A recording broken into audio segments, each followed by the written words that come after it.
okay, yeah, Twitch Hello. might be back, but they kind of You can't undo the isekai. you can't undo the isekai. And this stream got isekai'd.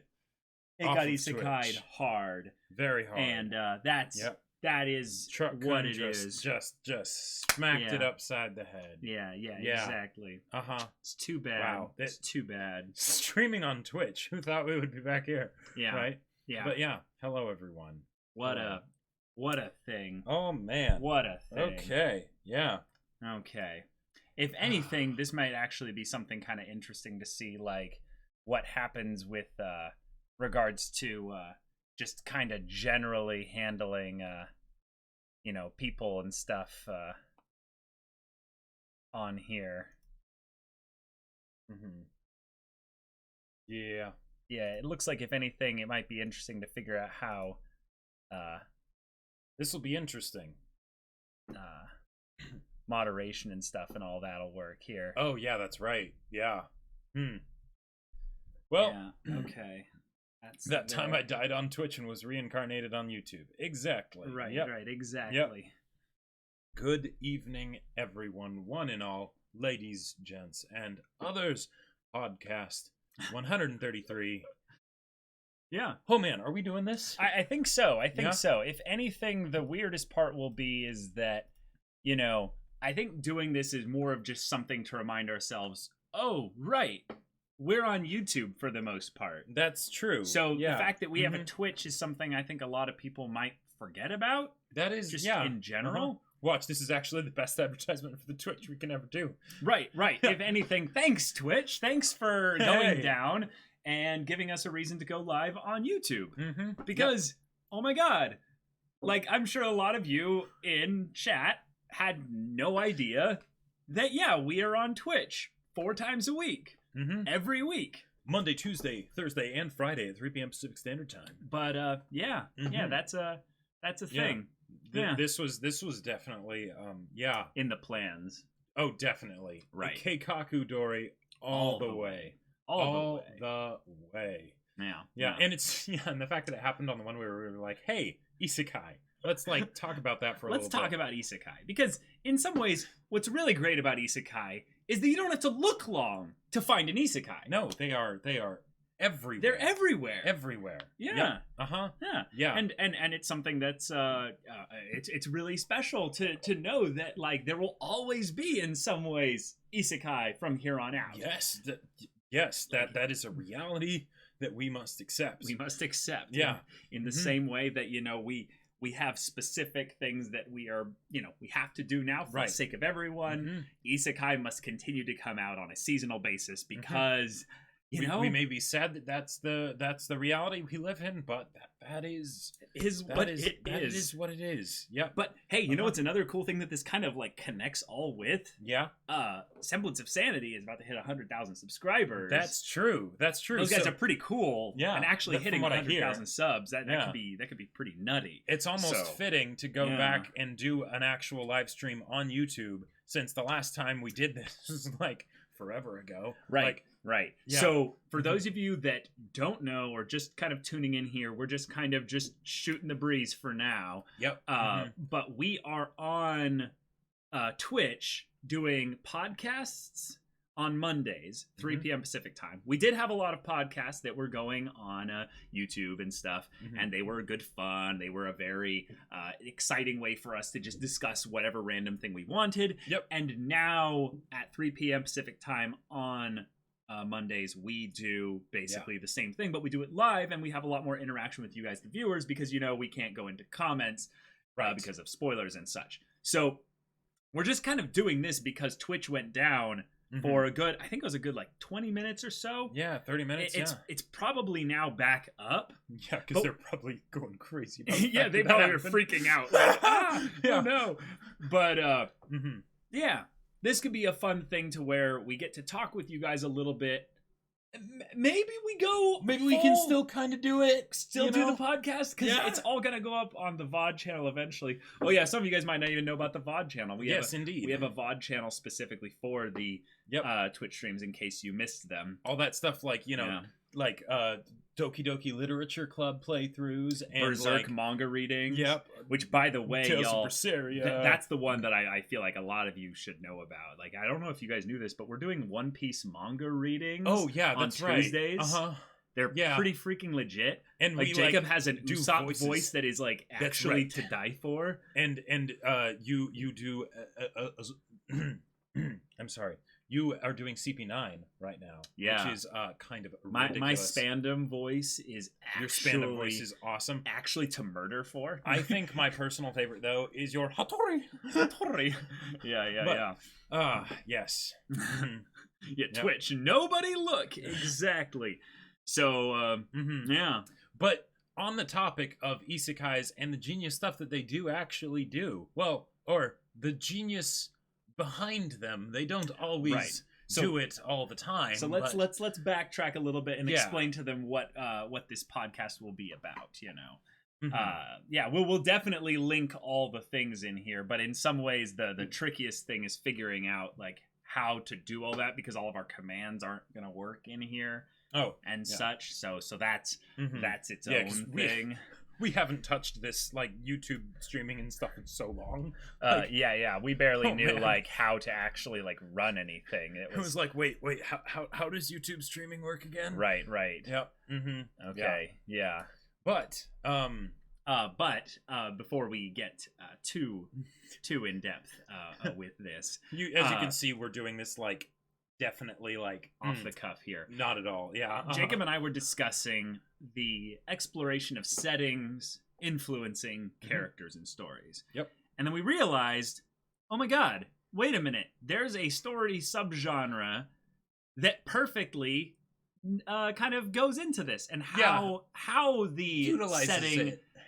Is utilized to great effect to set up not only the characters' drama themselves, but let me make sure that links can be showed here. Should probably put a Twitch link on your homepage on YouTube. But I thought there was one there. In the About section, I think? Maybe there is. Maybe there isn't. Basically, it's twitch.tv/semblance of sanity _YT. Yeah, go check us out there. Leave a follow and stuff. All that goodness. Yeah, our streams are awesome. Yep. But Isekai, every time it starts, goes through this phenomena where, oh my god, a character changes settings. Yeah. Now, who cares about the previous setting? Right. Like, that's boring. We're here for the new setting. Like, I don't care what kind of setting was the previous one. Was it their job? Was it their home life? They're in NEET. Like, who cares? They loved anime and reading light novels, so they are suddenly becoming, you know, a wondrous protagonist in this God, this wonderful world that God has blessed, or what have you. I feel like you were about to say gotcha game. yeah, exactly. But one of the things about that, right, and we can sort of, it's very easy to gloss over, right, because we're used to it by now. There's just isekai everywhere, and thank you, Sword Art Online, I guess. But if you think about it, there are certain things that come across easier or more crisp, or there's certain aspects of storytelling that really seem to fit in a normal world kind of setup. Sure. Like, not that you can't do them in other settings, but like, for instance, for me, A Silent Voice, it's like my favorite movie, right? Right. The opening 20 minutes of A Silent Voice absolutely crushed me, absolutely destroyed me. If that first 20 minutes was taken out of A Silent Voice and put into, say, like, I don't know, Lord of the Rings or the world of Harry Potter or something like that, right? I would still love it. It's fantastic. Right. I wish more stories did that, but I don't think it would have affected me on quite the same level as, this is at a regular school with, maybe extreme characters because it's an anime, but it's still all the regular, struggles and issues of life as a kid. Yes. Do I fit in? Do I have friends? Things like that. Right. And I feel like with isekai, it's something where even if they don't necessarily stick to that gun, like later on, the idea of having a character that is from the real world gives you a whole bunch of ammo that you can use, because they like, yeah, they can have those struggles. You can just say, yeah, for instance, they're a NEET, and you already know a whole bunch of stuff about them. It might not get used, right? It might get completely forgotten and dropped. Right. But if you did use it, like, say, what was that show? ReZero, I think? ReZero, where they actually actively took that and made it a part of the main character. And dare we say, the main character ended up being the most compelling thing about it. Like, what do you know? An isekai protagonist that's actually quite good. Yeah, like, so when does that happen? When does that happen? I think what it is when you take the setting of the isekai premise, which is, we started off in a regular world, a boring world. We went to a fantasy world.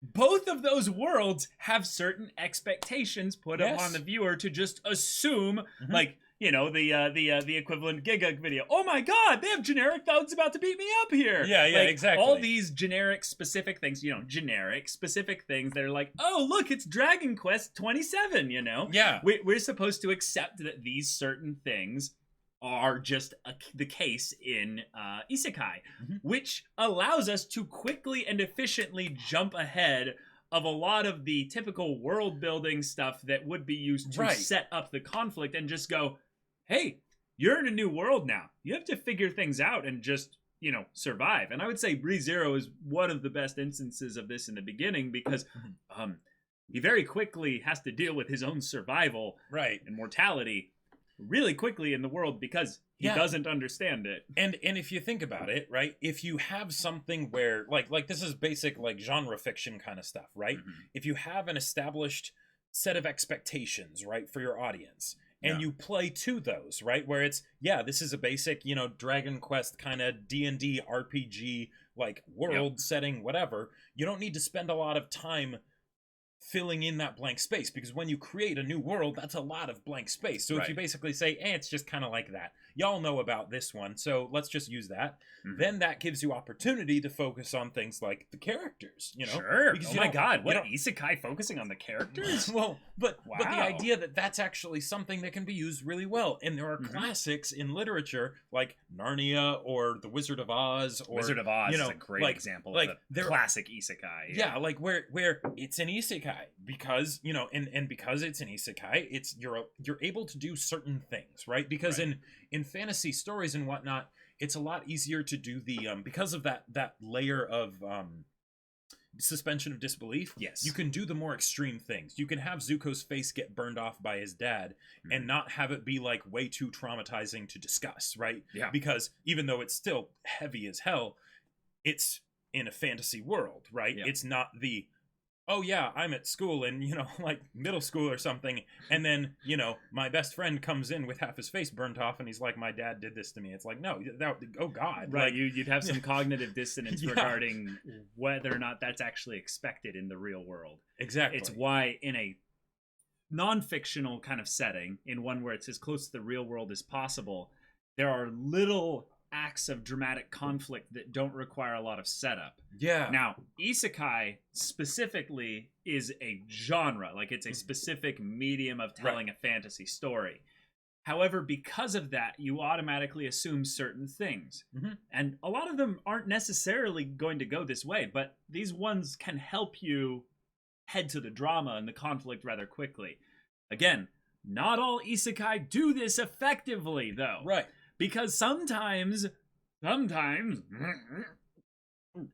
isekai can basically say, yes, the dramatic aspect of you coming to the fantasy world is something that would have been crazy, but because this particular NEET has watched a lot of isekai already, they're like, yes, I guess this makes perfect sense. I of course I'm here. Right. And they jump immediately into a different type of drama, which still works. Yeah. But it's like we could miss out potentially on all the naturally inducing conflicts because we're a fish out of water. Who knows, you know, what's going to happen here. And like, not to say that, you know, you can do all things in art, right? Yeah. Like there's, you know, it's not just bad because of the way, like, because it tries to do a specific thing.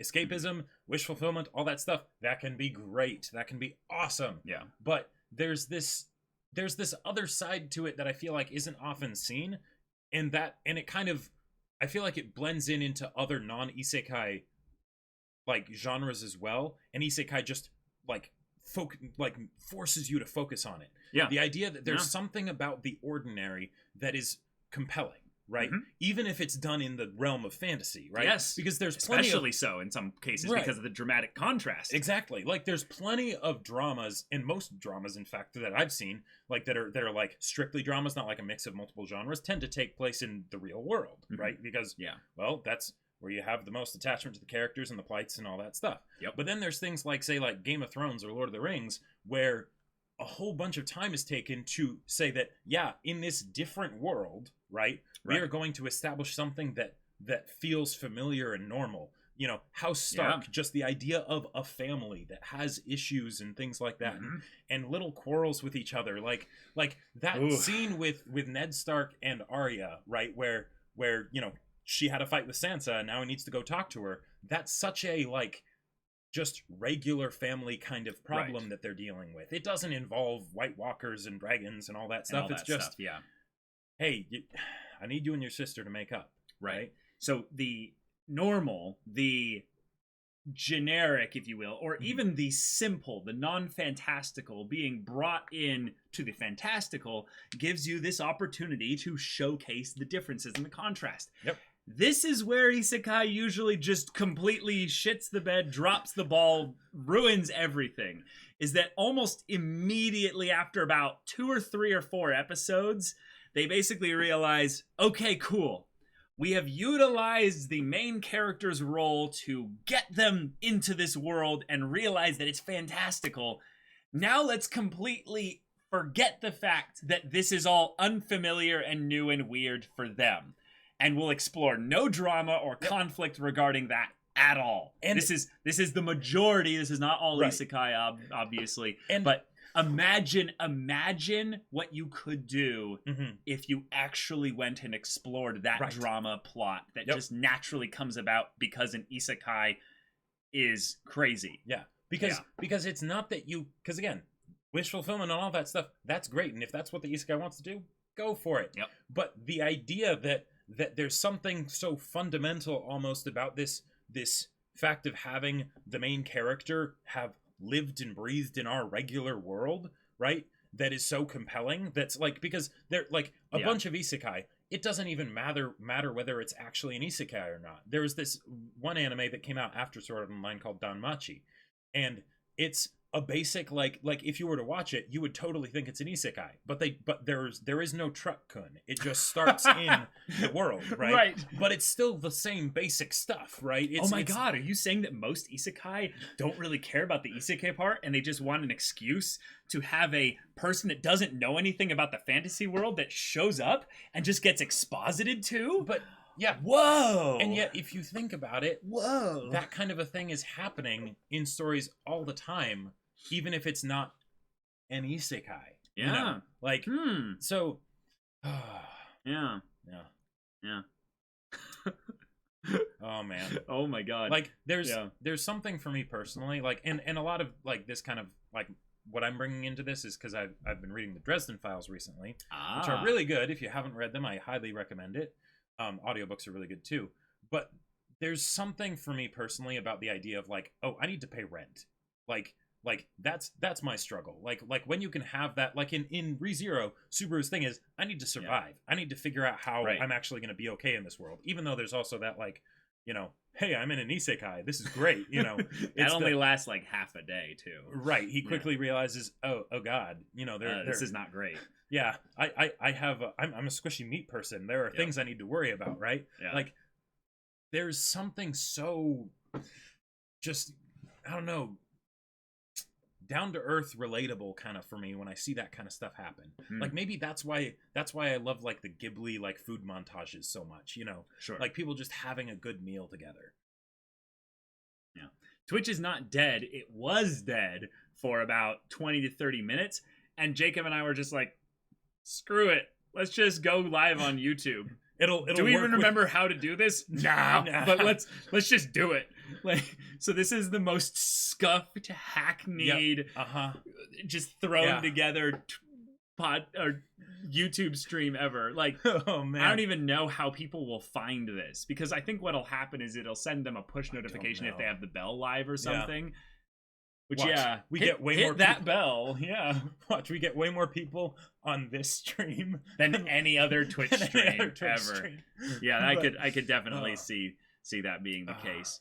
Because we already have more people watching this than any other podcast on Twitch. So, well, there okay. you go. No, people were mentioning Dr. Stone. So yeah, Dr. Stone, I would say, really fits the, like, even though they're not actually going to another world, not literally, for all intents and purposes, they're going to a different world. Like they've got to start from the ground up. Like, you know, it's the things that they knew other than science don't really apply, right? Like, right. They have to relearn the world and what have you. So, and it does a great job of focusing on the characters as a result of that. You know, you can get the characters commiserating about things as simple as, you know, electricity, right?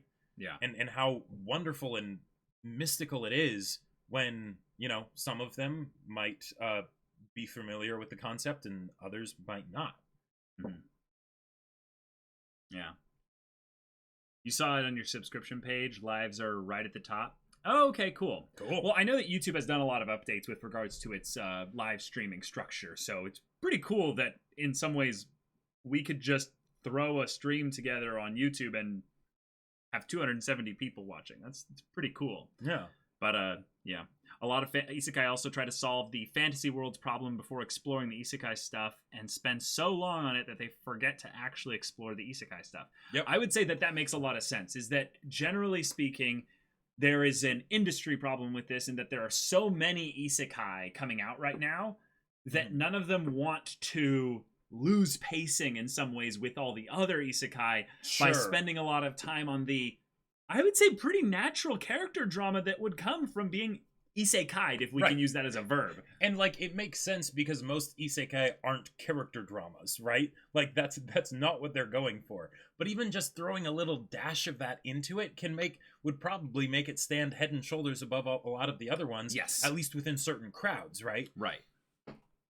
Yeah.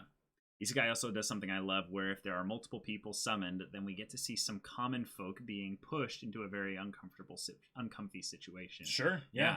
Yeah, even if you do have the one person that's sort of like I'm the OP main character kind of a thing, you can have the everymen or every people, you know, everyday people that are pulled along. Yeah. For the what ride. was the Isekai that a lot of people were trying to get me to watch?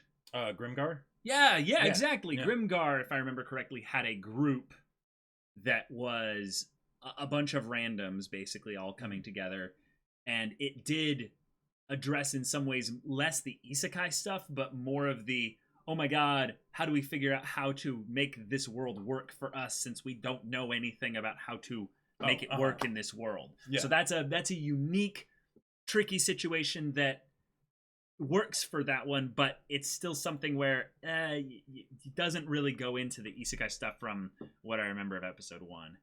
But yeah.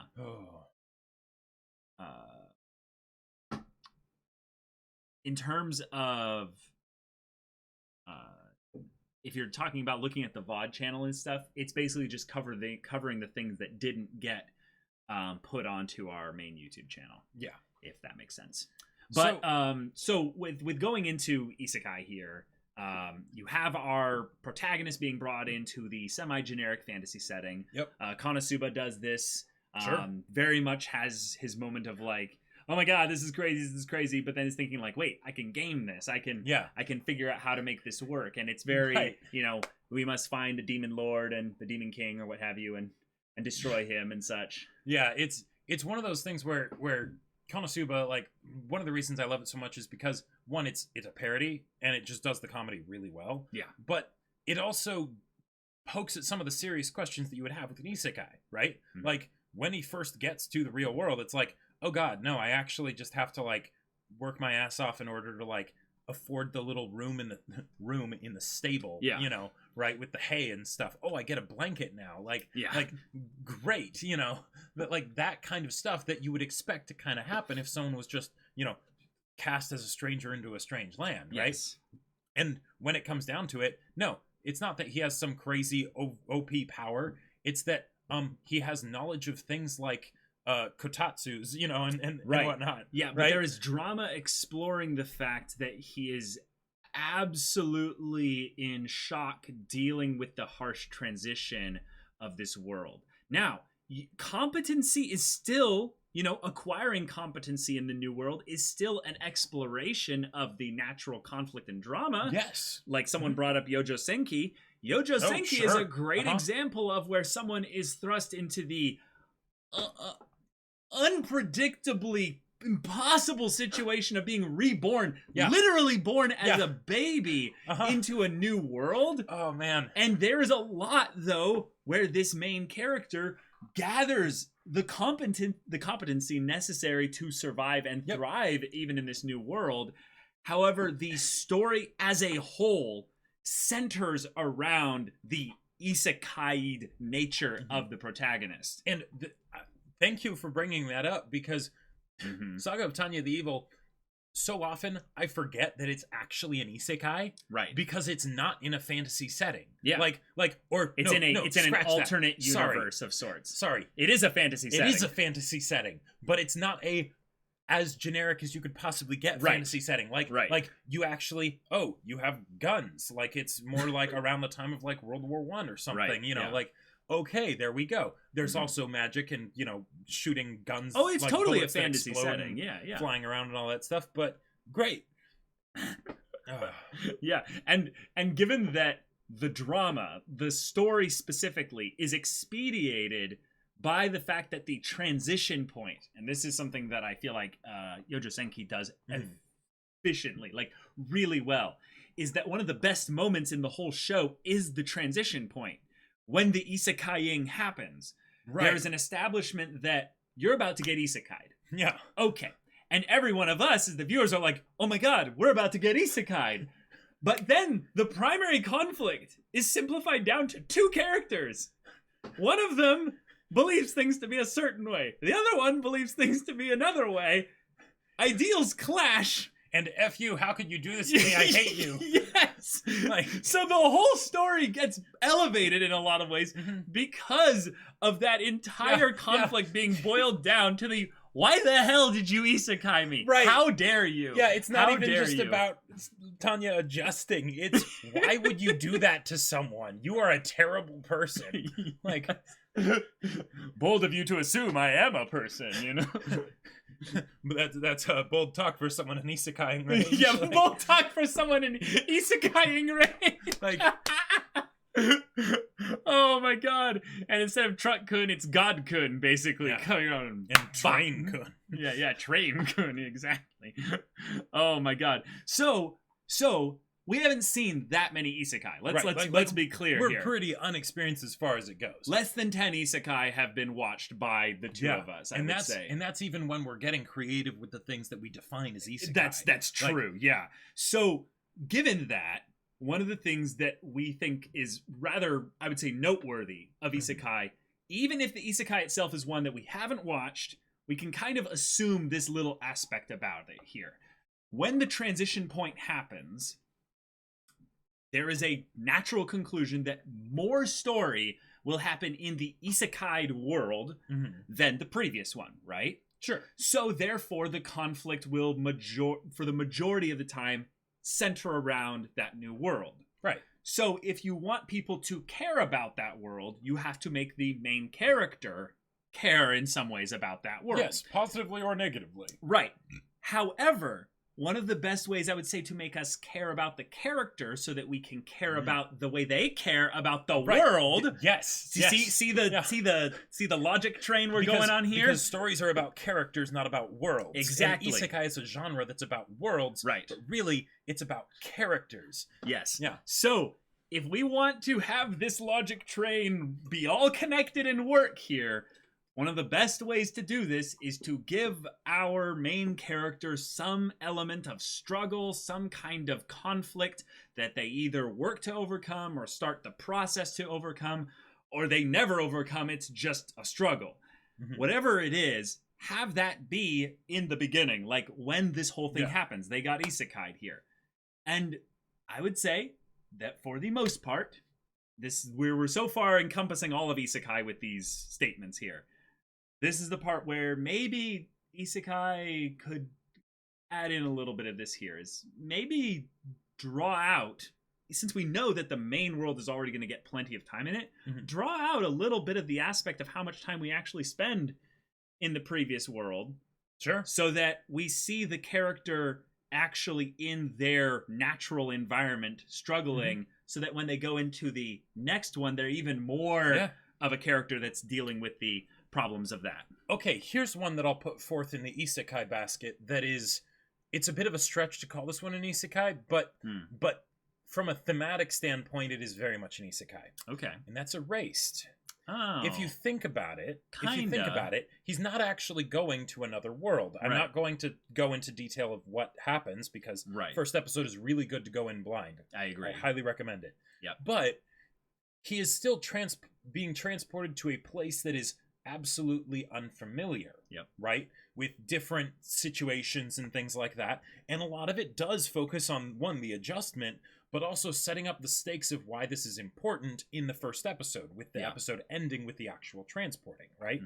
So, you know, that's one example I would say of a story that does it really well, and it still holds to the formula, even though it's not actually leaving, say, our universe in a much similar way to Dr. Stone. Right. Dr. Stone and Erased have that isekai flavor, if you will, without actually being truly another world. Yes. Subaru is, we were just talking about Subaru earlier in the stream. Subaru is the quintessential, in my opinion, isekai protagonist that actually struggles with the transition. Because there were a couple things that were they're part of the world building, really, but there were a couple of things that were brought into the isekai aspect within the transition, and that is the whole premise of the show. So if you haven't seen ReZero, I'm not going to spoil it, but there's a trait that was passed along to him in the very way that the isekai protagonists of yore have some kind of power thing that they get in the transition. Subaru gets something, and it draws out conflict and drama. It draws out conflict and drama and the focus of the story. And that's probably one of the other things that would make the take the bit that the isekai adds as far as the world and the powers and all that stuff, and make it a bit more interesting, is make it actually guide the story, like in a direct, personal way. You know, not just be, you have to defeat the Devil King or whatever, right? You know, but be like, okay, how does this change things? You know, what happens now? You've got this ability. You know. And there you go. All right. Yeah. Sounds a smartphone. Good. Oh god. Yes, there are reverse isekai. Fate is a thing. Someone mentioned Devil's a in part-timer. Chat, what's the one where all the characters recreators? Yep. Heard of that one. But there are Devil's a part-timer. Exactly. So there are stories where you have reverse isekais, but the funny thing is that for some reason in reverse isekais it's very acceptable to have the character conflict be centered around the harshness of the transition. Right. Why isn't it we do this with regular isekai? And it's really unfortunate, because now that you mention it, in, say, Devil is a Part-Timer, I love Devil is a Part-Timer. That show is so much fun. It has the comedy, it has the action, but it also has the moments of, you know, heaven for me is a 6 tatami mat 1-room apartment. Right? Now, it's such a good line. I've never lived in an apartment with tatami mats, right? Right. But that line is so good. Because it's the idea of finding the things that are amazing within the ordinary, right?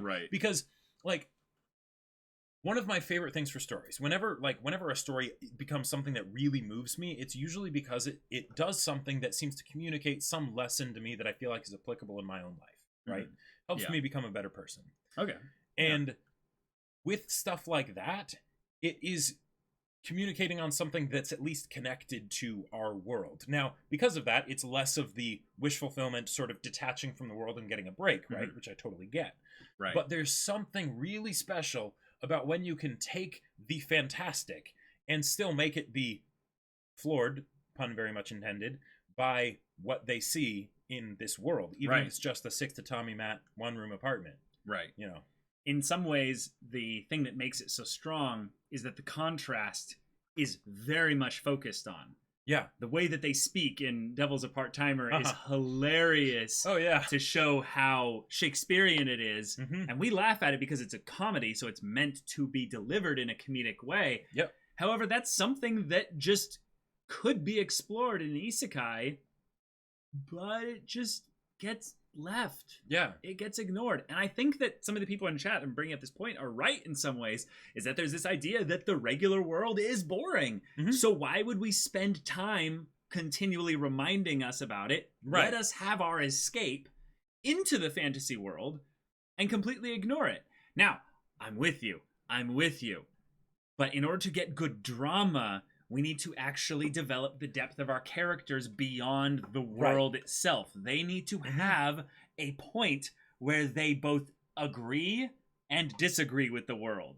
They can't completely accept it in the same way that they can't completely, ignore it. Like having a story that is about, say, the wish fulfillment and defeating the demon lord and all that stuff, in an isekai, for instance, sure. Great, awesome. Yeah. But imagine if you took just a little bit, not too much, because you don't want to make it too boring, but imagine if you took just a little bit of those sort of boring elements of just sort of real life and sprinkled them into the world.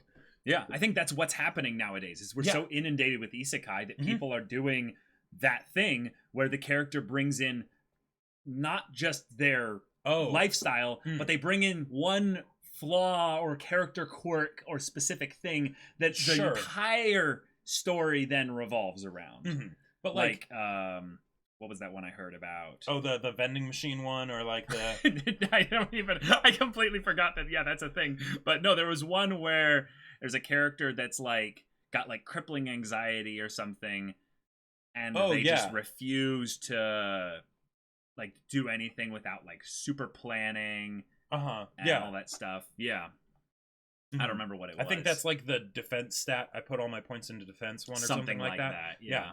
But the idea that like that can even give a whole new level to the stakes of the Devil King stuff in a way that you never could without it, right? Because suddenly it's not just we need to defeat the Devil King. It's we need to defeat the Devil King because there's this lady that gave me food when I was starving and just Isekai'd here, and she lives in that town over there, and the Devil King's army is approaching that town.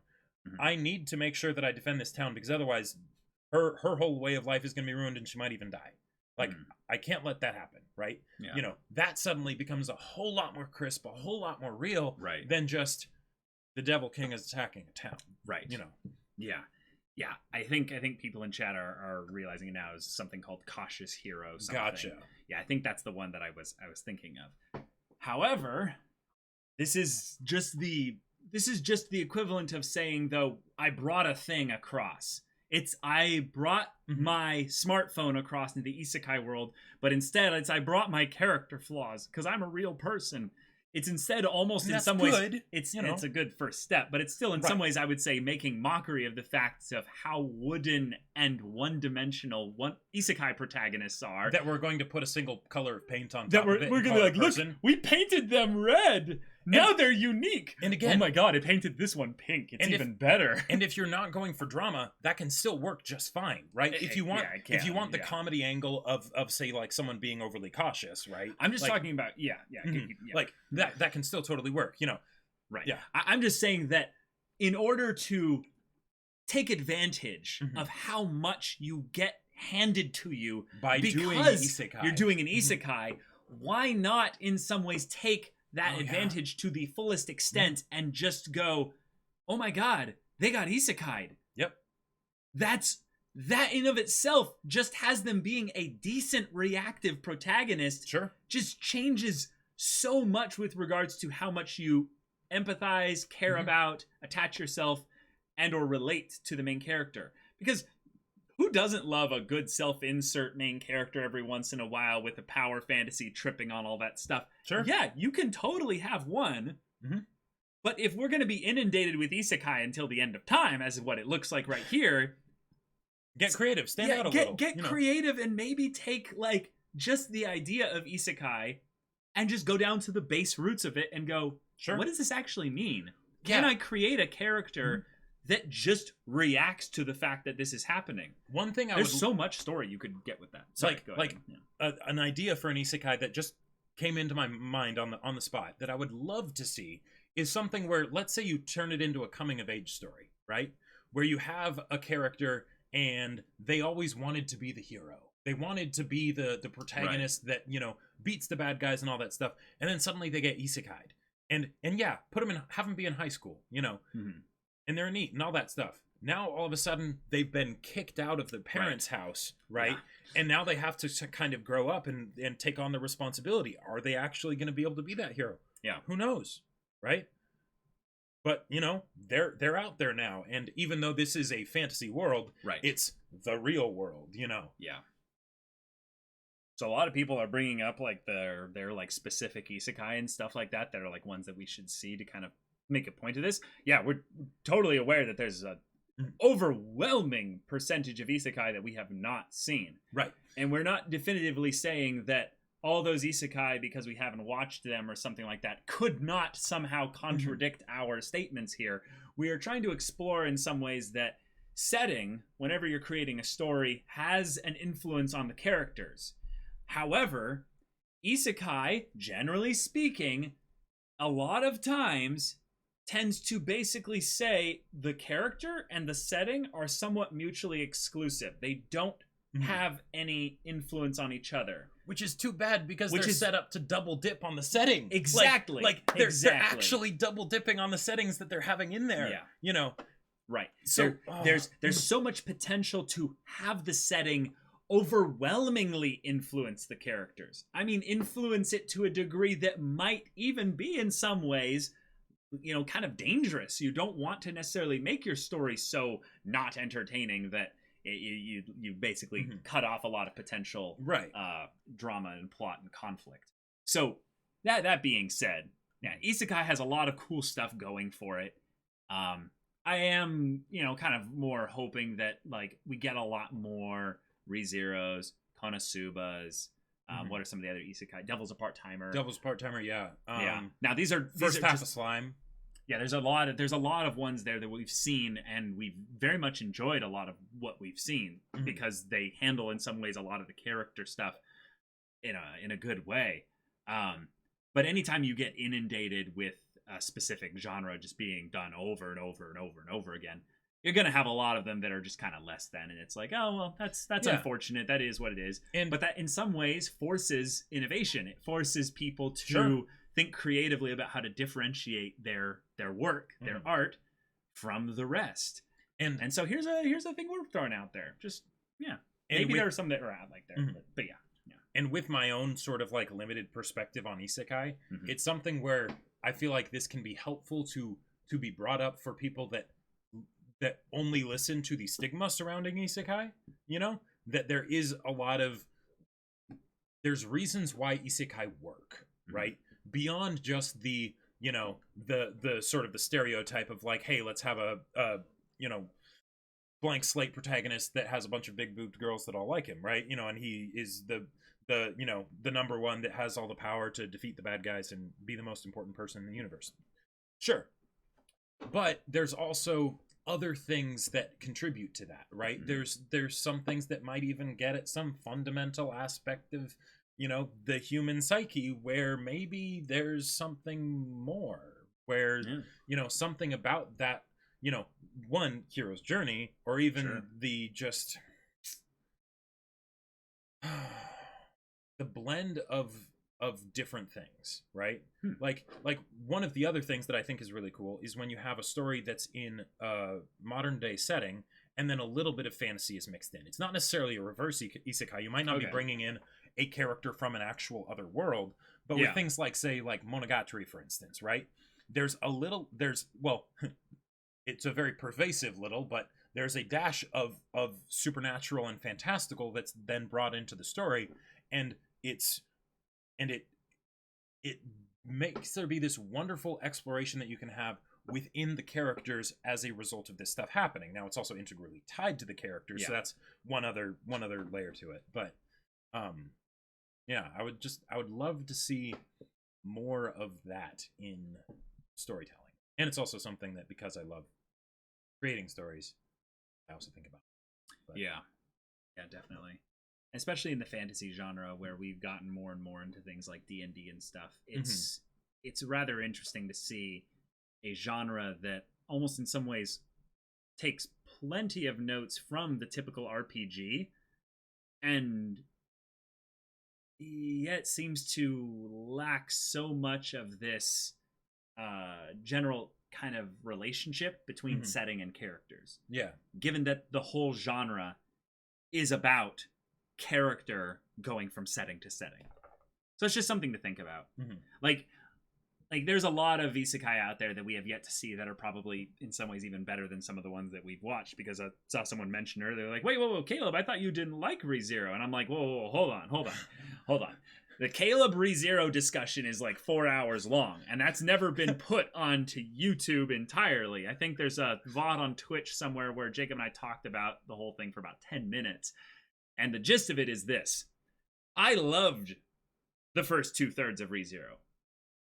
Whale Wars and the stuff surrounding that, yeah, I didn't like that at all.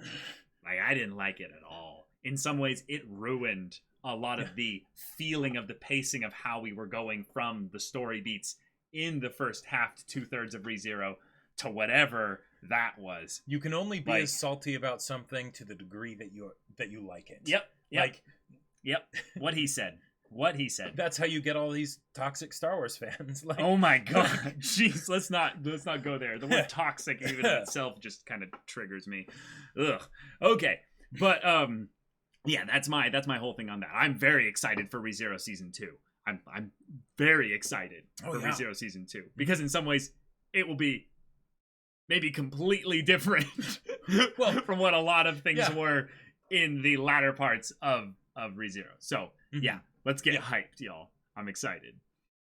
But the mobile industry needs those whales. Perv, I love your comments. They are so good. Yep. They are so good.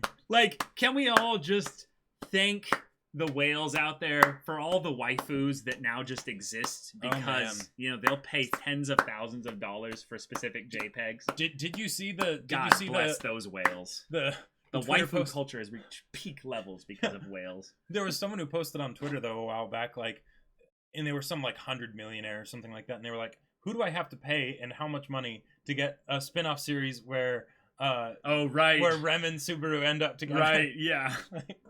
No. It wasn't canceled. ReZero Season 2 was postponed, so that it is canceled for this season, but it'll happen eventually.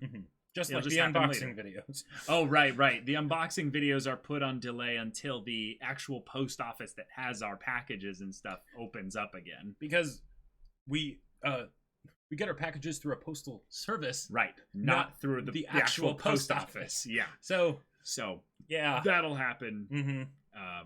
Yes. Eventually. Oh. Yeah. Everyone clapping. Yes, exactly. Oh my god. Wow. But what are some of your guys' favorite stories where, maybe not necessarily isekai, because there are only so many that we've seen, but examples where the setting has some fun interplay within, like, to the characters, or maybe examples where it didn't and you really wish it had. Like any of those kinds of examples where you were like, oh yeah, I love how this character moment happened, and I really don't think it would have worked if the setting was different. Yeah, like it's something where I would say you almost need there to be some level of fantasy, some aspect of the setting that requires a little bit more of an explanation, even if it's something where it's just something a lot of people, the mainstream public, doesn't know a lot about. Like, that's one of my favorite stories, is when it's something where the conflict centers around a specific world of, like, industry of something like that, where you get to learn, like, how a certain sport is played, Sure. Like Haikyuu gives me that kind of vibe where I'm like, I get to learn the world of volleyball. I didn't know anything about the world of volleyball, but these characters are influenced entirely by the setting of they play volleyball, so I have to get into that there. Avatar, Narnia, Overlord, Lord of the Rings. Yeah. Log Horizon, Digimon, Beastars. Yeah. Ascendance of a Bookworm. Yeah, Beastars again. JoJo. Oh, you need to start with those questions earlier so I can properly think about them. That is a great point, Perv. That is a great point. Well, it's a question that I think was getting naturally brought up by the podcast, in that when you think about your favorite characters, can you divorce them entirely from their setting? Right. Like, in some ways, some of the best characters, I would say, can be completely divorced from their setting. But those also are usually the more simple characters.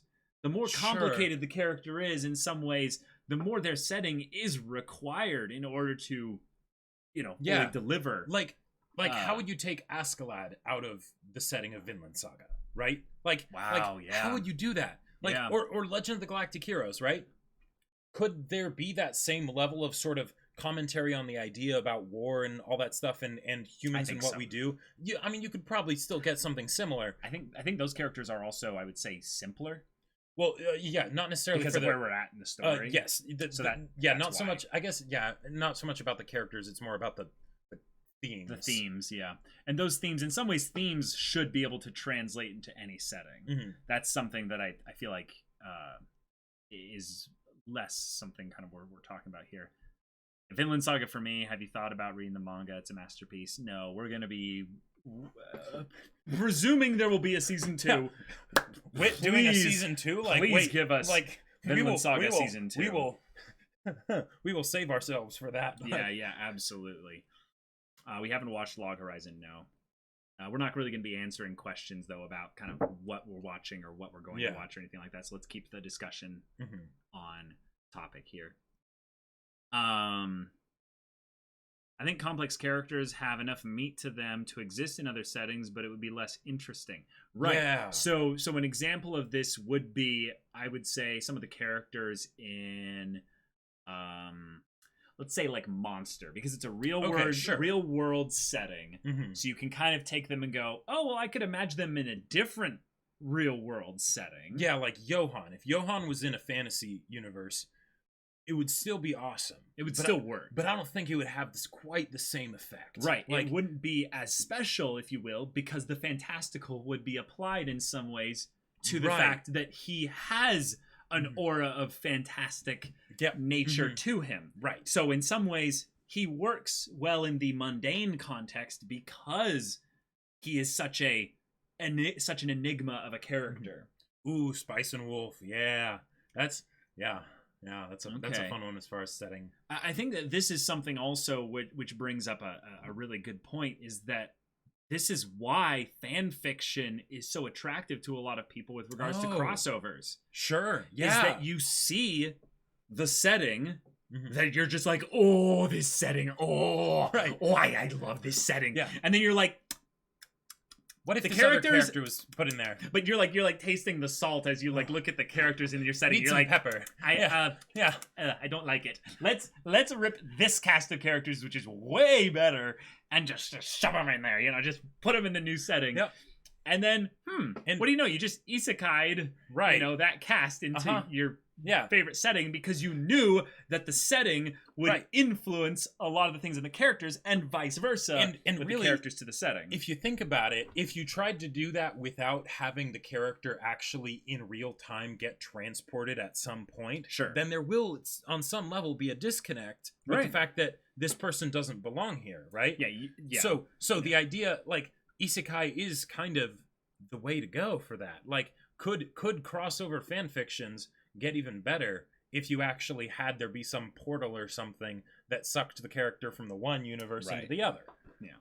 Imagine Gone Freaks in the Avatar universe. Ooh. That'd be pretty cool. He'd totes be an earthbender. Totally an earthbender. Totally an earthbender. Absolutely an earthbender. Yep. All Might get sent to the world of Little Witch Academia.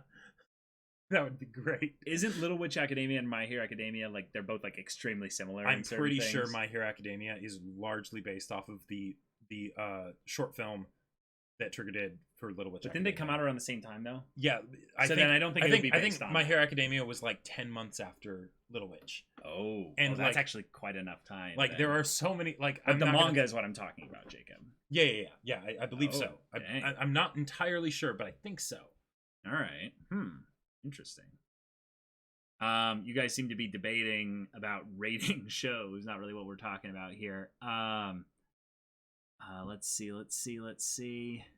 Taking characters I do like and placing them into story setting that I do like is how I'm writing part of my overarching story.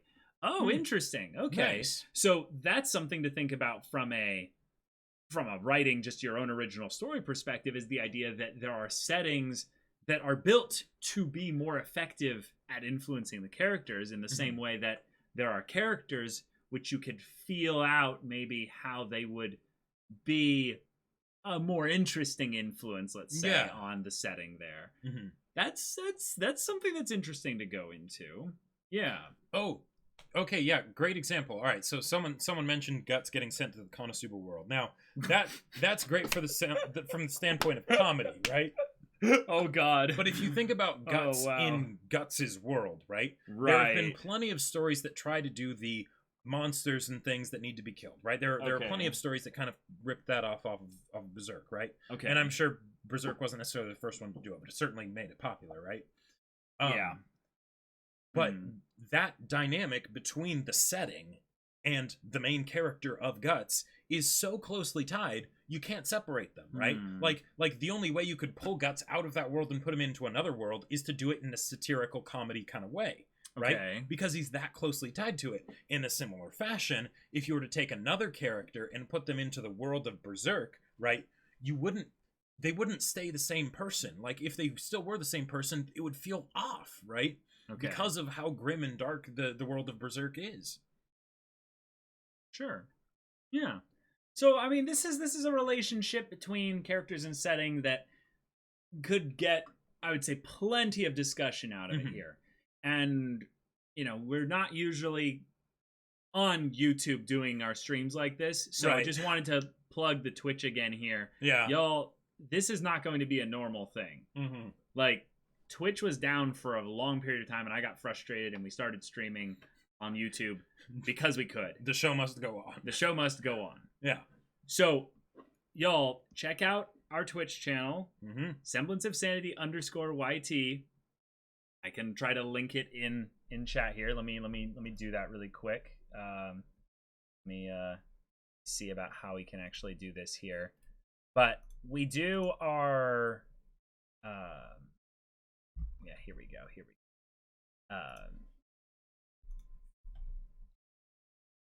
Yeah, so there's our Twitch basically. We do streams on Monday, Tuesday, Thursday, and Friday. On Mondays, we do these styles of podcasts, though, where we go into some kind of specific discussion. We get basically a lot of people to kind of interact with and ask questions, and then we just kind of go into it and stuff.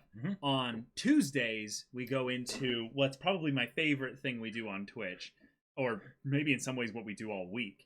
That's our One Piece manga readings. Yep. So for those of you that don't know about this, we read the One Piece manga, dramatically reenact the voices, which we have consistent continuity-based voices for all the characters. It's rather complicated to keep up with. And we do one volume a week, so check that out. Yep. All these streams are at 3 p.m. Pacific time. Jacob has a gaming stream on Thursdays. That's right. I have a gaming stream on Fridays. They're all at 3 p.m. Pacific time. But go check that out. Leave a follow if you want to stay up to date on that.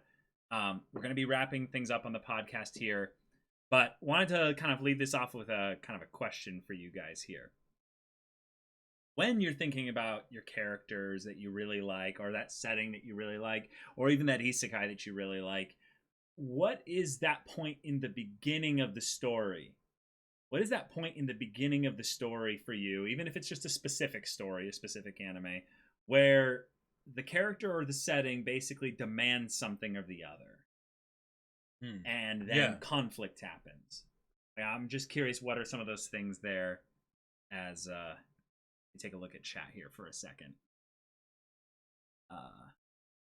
People talking about crossovers, One Piece, similar concept riff off. The execution is what counts, and there are so many ways to do a concept for sure. Yeah. Yes.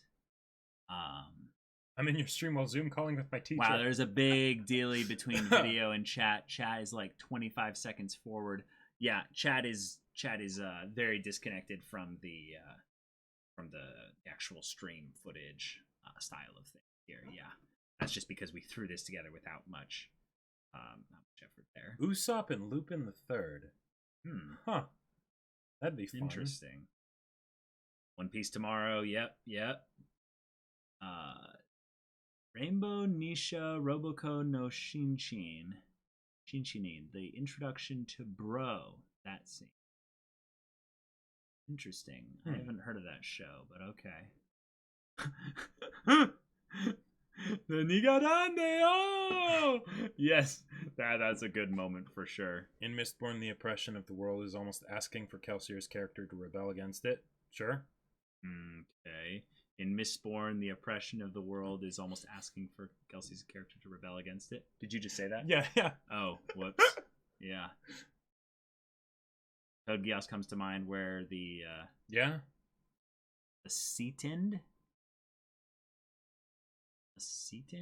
Oh, the setting. Ah. The setting brings conflict. Well, the setting just is in a mess of conflict. There. Yes, YouTube stream lag is unholy. When the setting demands something from the character, yeah, or vice versa. I think the questions flew over my head. Oh, no worries. But, yeah. I think this is a good place to end it. We didn't get to do the full stream usually because the time and the whole complications setting influenced our character decisions, if you will. There you go. Yeah, so we could never know the world line of what would have happened if we did this podcast on Twitch. Yep, that. But if you want to know what it might have looked like, be sure to check out our Twitch. Yes, if you would like to know what it would have been, be sure to leave a follow on our Twitch channel, Semblance of Sanity _YT, twitch.tv/Semblance of Sanity _YT. That is our Twitch channel. So go leave a follow, check that out, and we'll see you all later. Not here, but on our Twitch or in a reaction or something like that. But take care, everybody. Stay safe. And stay safe, yeah. All right.